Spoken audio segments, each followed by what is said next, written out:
So, what conclusion did you come to?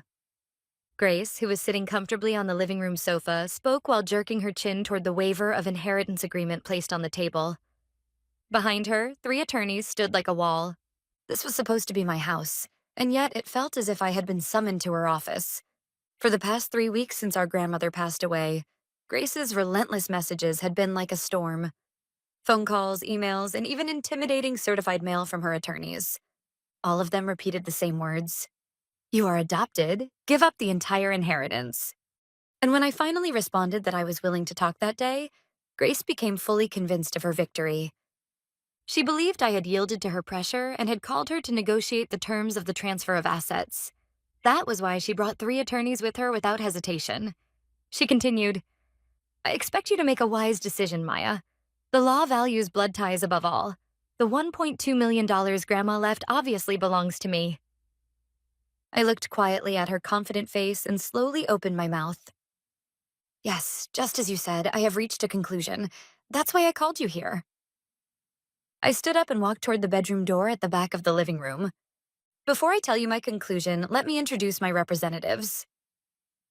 When I opened the door, four legal experts emerged from inside.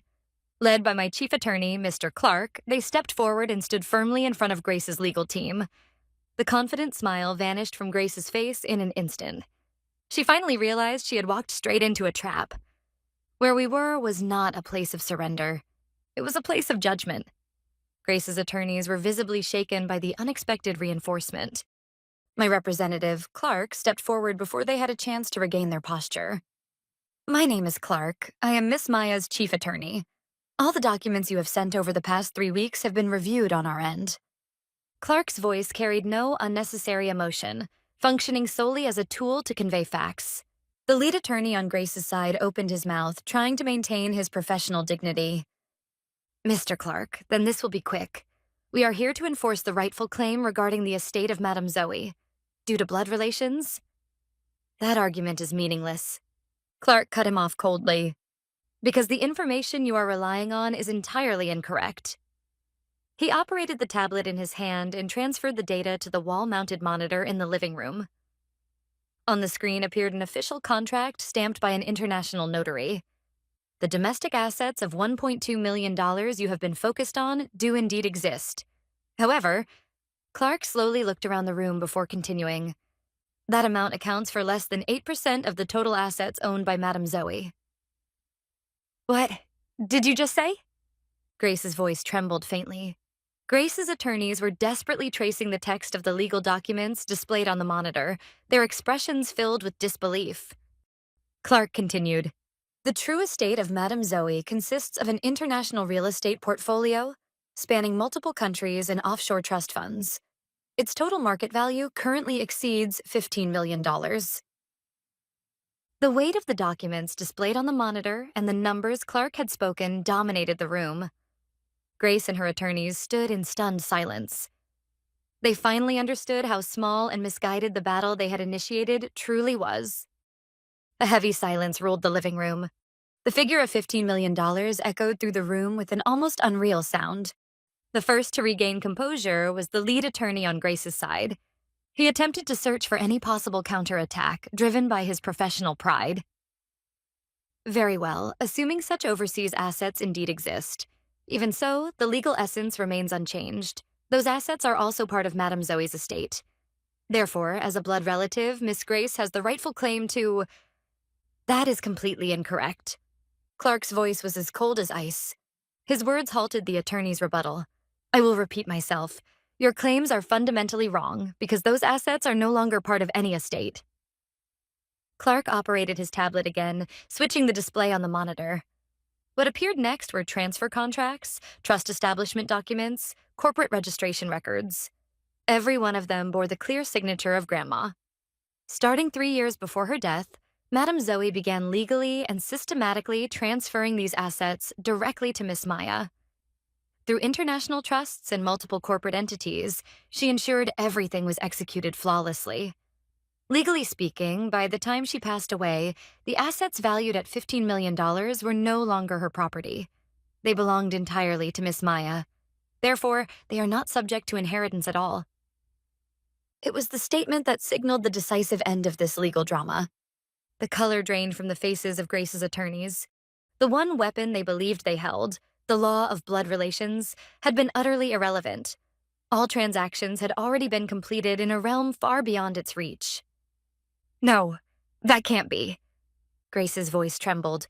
Impossible. You manipulated Grandma. You brainwashed her and stole her assets. Grace pointed at me and shouted, overwhelmed by emotion. However, Clark shook his head calmly without changing his expression. Madame Zoe left an extremely clear record explaining why she made that decision. Grace, she left it in the form of your own voice.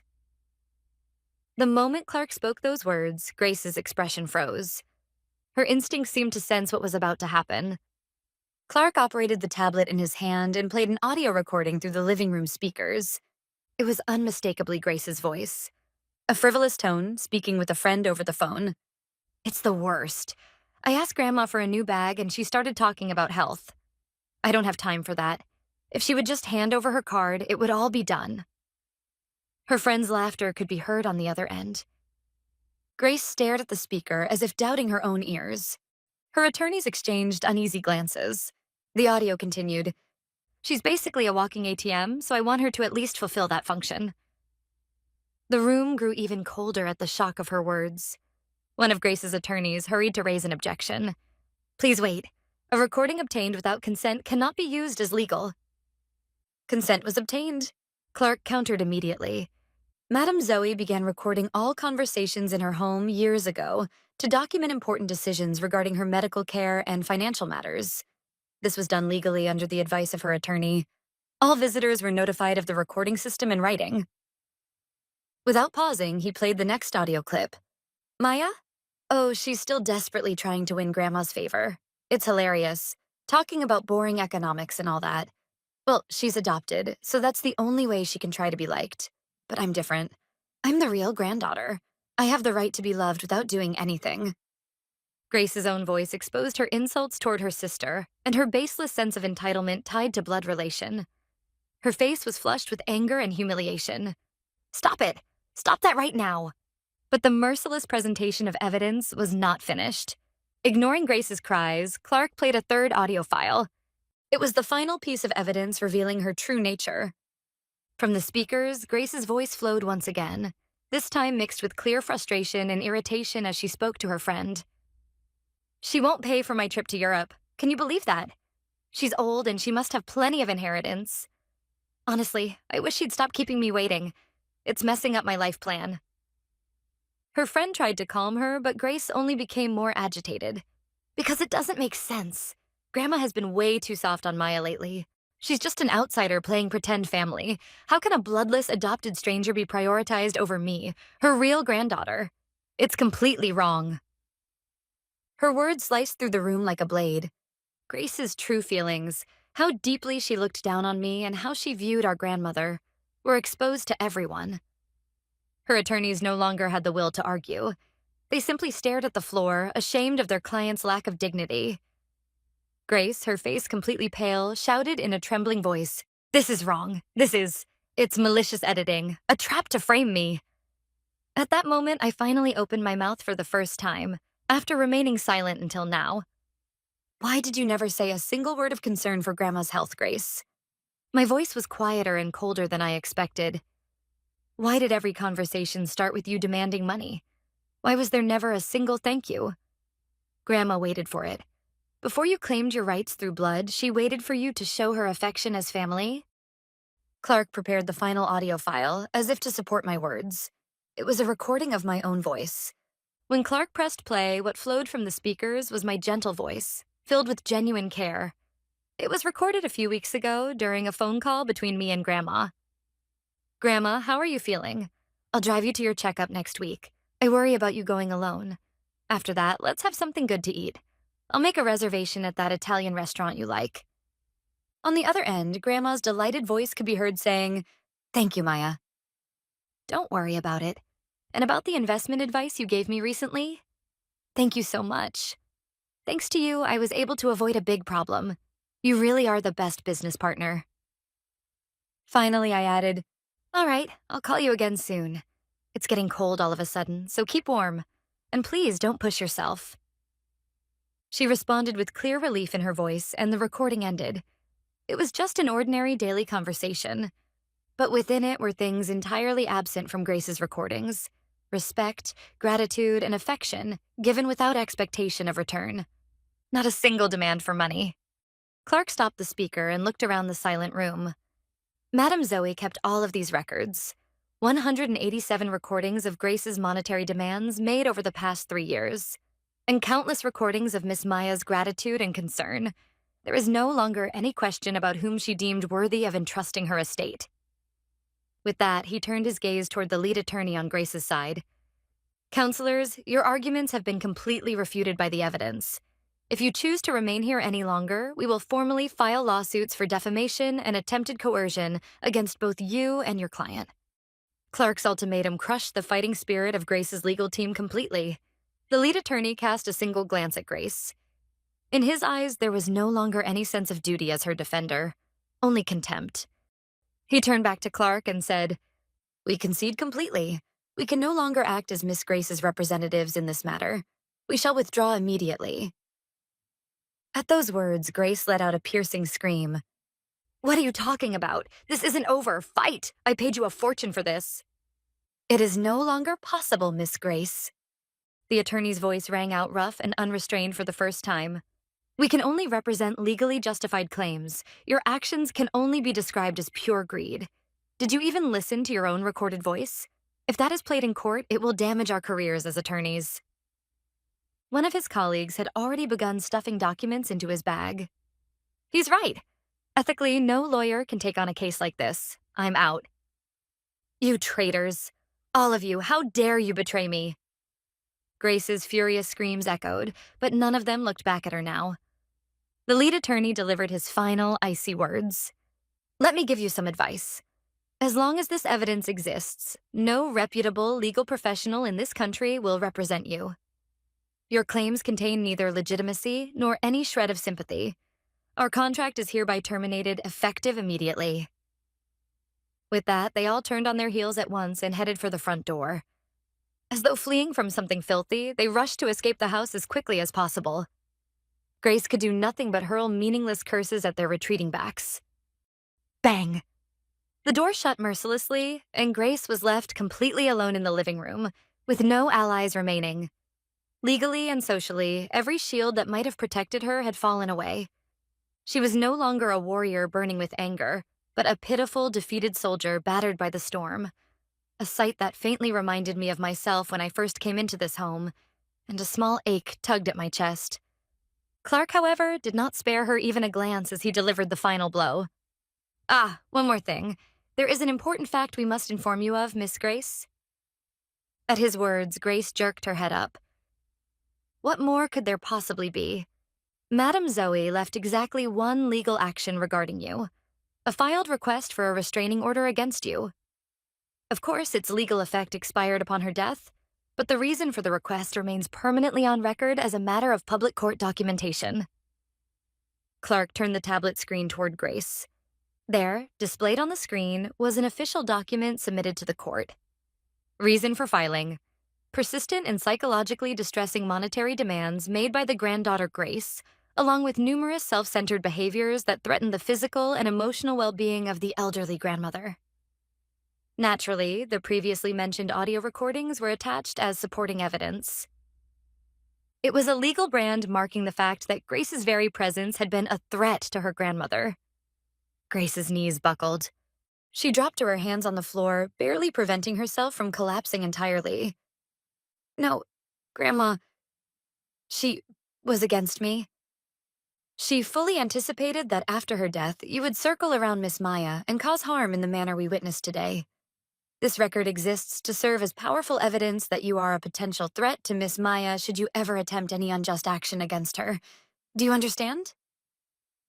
It was Grandma's final line of defense, a harsh but certain safeguard to protect Maya, and to ensure Grace would not stray further down her destructive path. Grace could no longer utter a single word. She lay collapsed on the floor, releasing nothing but guttural sounds that barely resembled crying. I simply looked down at her in silence. The heavy atmosphere was broken by Clark. From the files that had been resting on the table, he picked up a new one.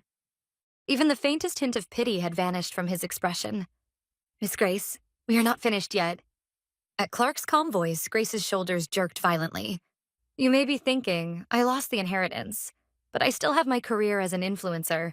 I can earn money on my own. Unfortunately, that outlook also comes to an end today. He opened the file on the table and slid one document forward. It was the founding statement of a charitable foundation established by Grandma during her lifetime. Madame Zoe used a portion of her assets to establish a foundation. Its purpose is to research and expose the harmful influence of fraudulent and deceptive social media on young people, and to support its victims. The last traces of color drained from Grace's face. She was beginning to grasp the terrifying meaning behind Clark's words. And for the Foundation's very first investigation and exposure, one influencer has already been selected.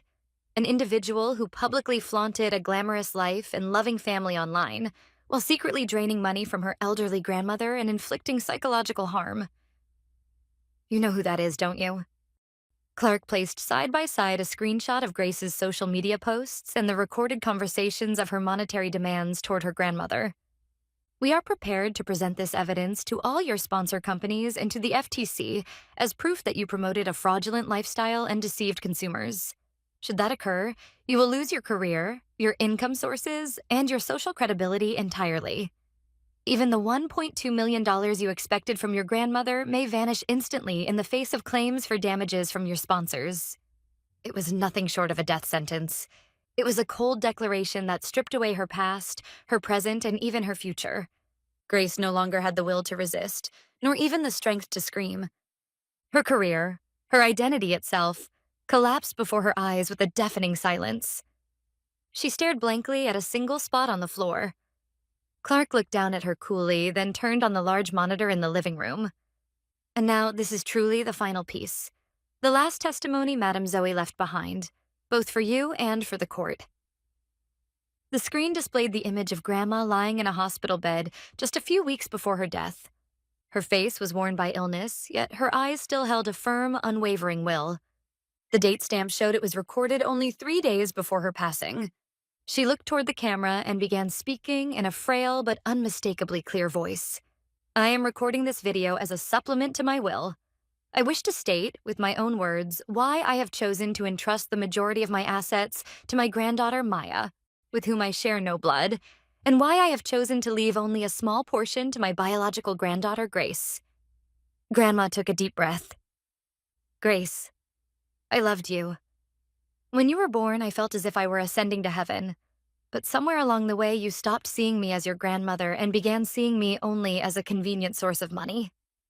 Zoe's gaze through the camera pierced Grace directly. When was the last time you worried about my health? When was the last time you said thank you to me from your heart? When was the last time you spoke to me without mentioning money? Sadly, I cannot remember. Not for many years. Those words struck Grace's chest more sharply than any legal document or audio evidence. It was a direct accusation from the grandmother she claimed to love. It was the heaviest possible verdict on her wrongdoing.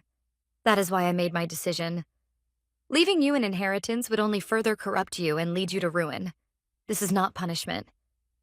It is the final and most painful form of love I can give you.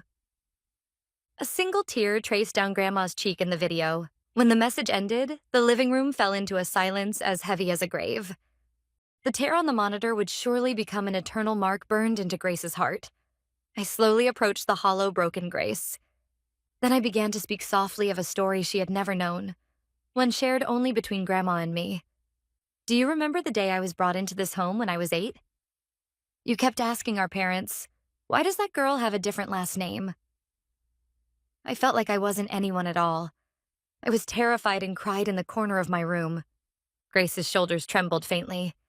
That was when Grandma came to my room. She didn't say anything.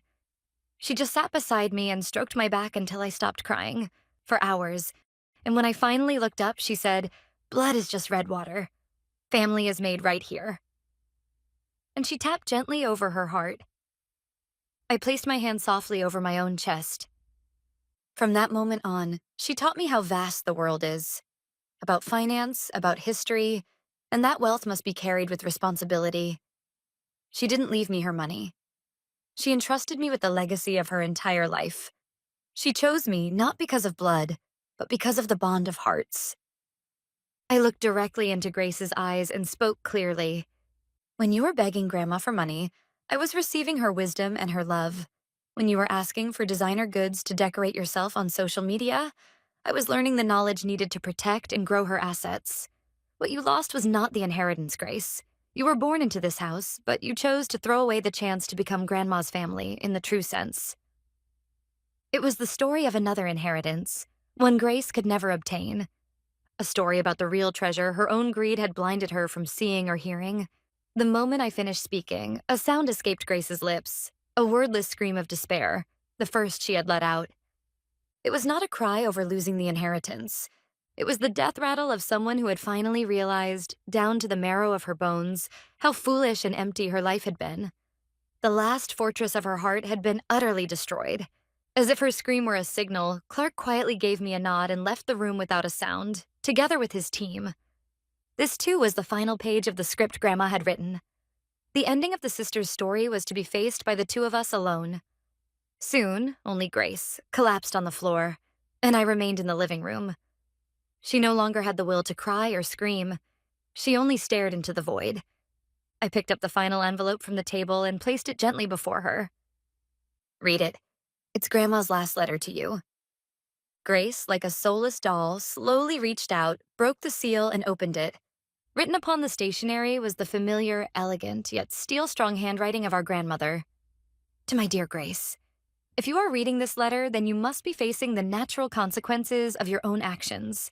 Why did I choose not to leave you the majority of my estate? It was not because I hated you. It was simply because you were not qualified. That is all. Qualified? A dry laugh escaped Grace's lips.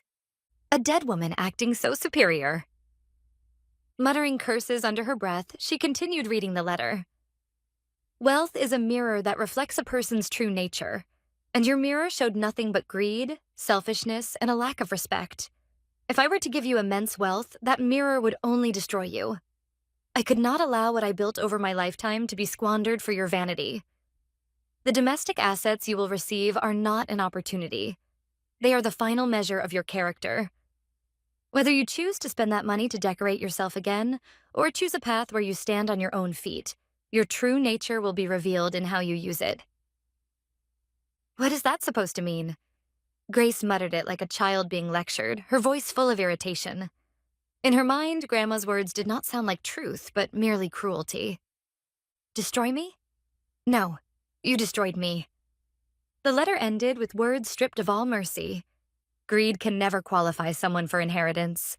Only love and respect can. This is the final lesson I leave you.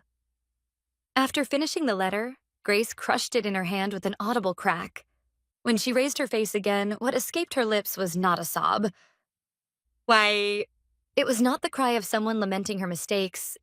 It was the tantrum of a child angry that the world had not bent to her will, an ugly scream filled with rage and self-pity. I turned my back to her and quietly left the living room. Which path she would choose from then on?